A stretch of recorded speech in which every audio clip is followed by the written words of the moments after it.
جی ناظرین، آج ہم آپ کو دکھاتے ہیں کراچی شہر کی ایک انتہائی قدیم داستان، ایک ایسی داستان کہ جسے کراچی کی ابتدائی داستانوں میں سے ایک داستان بھی کہا جا سکتا ہے۔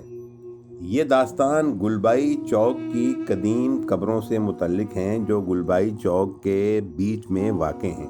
معروف ادیب اور محقق اقبال رحمان مانڈویہ اپنی کتاب اس دشت میں ایک شہر تھا کراچی کے سنہرے دنوں کی داستان میں ذکر کرتے ہیں اور بتاتے ہیں کہ یہ ان 6 ماہی گیروں کی قبریں ہیں جو ایک شارک یا مگرمچھ کا شکار ہوئے۔ ان کی داستان 800 برسوں سے بیان کی جاتی ہے۔ یہ داستان غم و الم، اثار و محبت اور بہادری کا ایک ایسا استعارہ ہے جس نے اس خطے کی لوک داستان کے طور پر جگہ پائی۔ نظم و نثر میں اس کا خوب تذکرہ ہوا ہے۔ گھاتو گھر نہ آیا غوطہ لگانے والے لوٹ کر نہ آئے سندھی ادب کی ایک معرق الآراء اور مقبول ترین نظم ہے۔ اس پر سندھی فلم بھی بن چکی ہے۔ گلبائی چوک پر نئی تعمیر شدہ پل کے نیچے 10 قبریں ہیں، مگر قدیم کتابوں میں 7 قبروں کا ذکر ہے جو پل کی تعمیر سے قبل چوراہے کے درمیان آتی تھیں۔ پل کی تعمیر کے وقت ان قبروں کو مسمار کیا جانے لگا تو عوام نے بھرپور احتجاج کیا اور اس کے بعد انہیں ورثے کے طور پر محفوظ کر لیا گیا۔ ان میں 6 قبریں بھائیوں کی ہیں اور ایک قبر ان کی بہن کی ہے۔ یہ واقعہ عربوں کے آخری اور سومروں کے ابتدائی دور یعنی 12ویں صدی عیسوی کا بتایا جاتا ہے، جب سندھ میں راجہ دلورا کی حکومت تھی۔ گلبائی اور اس سے متصل علاقہ کلاچی جوکن کہلاتا تھا اور ماہی گیری کے لیے یہ آئیڈیل ساحل تھا۔ لگتے سمندر میں کہیں کہیں آدم خور مخلوق کا چرچا ہوا اور اس کئی ماہی گیر لقمہ اجل بنے۔ یہیں پر سونمیانی میں رہائش پذیر 6 ماہی گیر بھی یہیں سے شکار کو جایا کرتے تھے۔ ان کا ایک بھائی موروڑو معذوری کے سبب ان کے ساتھ شکار پر نہیں جا پاتا تھا اور وہ راجہ دلورا کے دربار سے وابستہ ہو گیا تھا۔ ایک روز یہ 6 بھائی معمول کے مطابق شکار کو گئے مگر واپس نہ لوٹے۔ انہیں ایک بڑے مگرمچھ یا شارک نے نگل لیا۔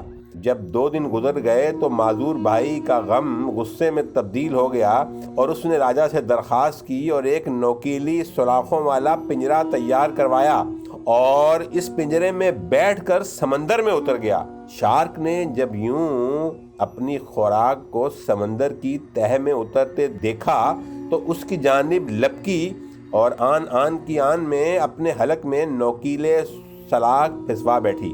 پنجرا بعد میں شارک سمیت سمندر سے باہر لایا گیا اور شارک کا پیٹ چاک کر کے 6 بھائیوں کی لاشیں نکالی گئیں اور اس جگہ یعنی گلبائی چوک پر دفنا دی گئیں۔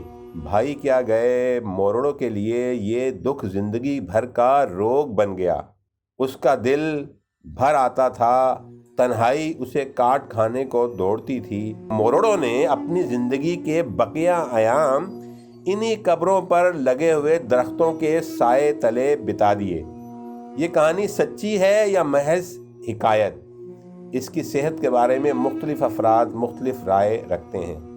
مختلف تحقیق نگاروں نے مختلف واقعات اور ان پر تنقید کے حوالے سے لکھا ہے۔ اس گلبائی کی چوک پر جو یہ قبریں ہیں ان کا پس منظر تکنیکی طور پر غیر مصدقہ ہے، کیونکہ کہا جاتا ہے کہ پوری دنیا میں سمندر صرف بنائی میں پائے جاتے ہیں۔ اور شارک مچھلی کی بات کی جائے تو بعض لوگ یہ کہتے ہیں کہ وہ اپنا کھانا ایک دن میں ہضم کر لی جاتی ہے۔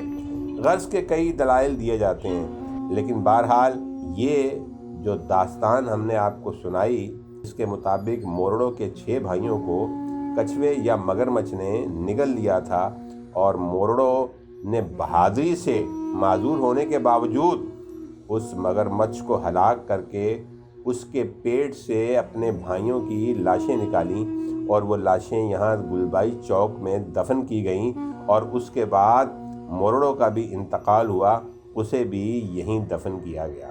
گلبائی کی یہ کہانی امید ہے کہ آپ کو ضرور پسند آئی ہوگی۔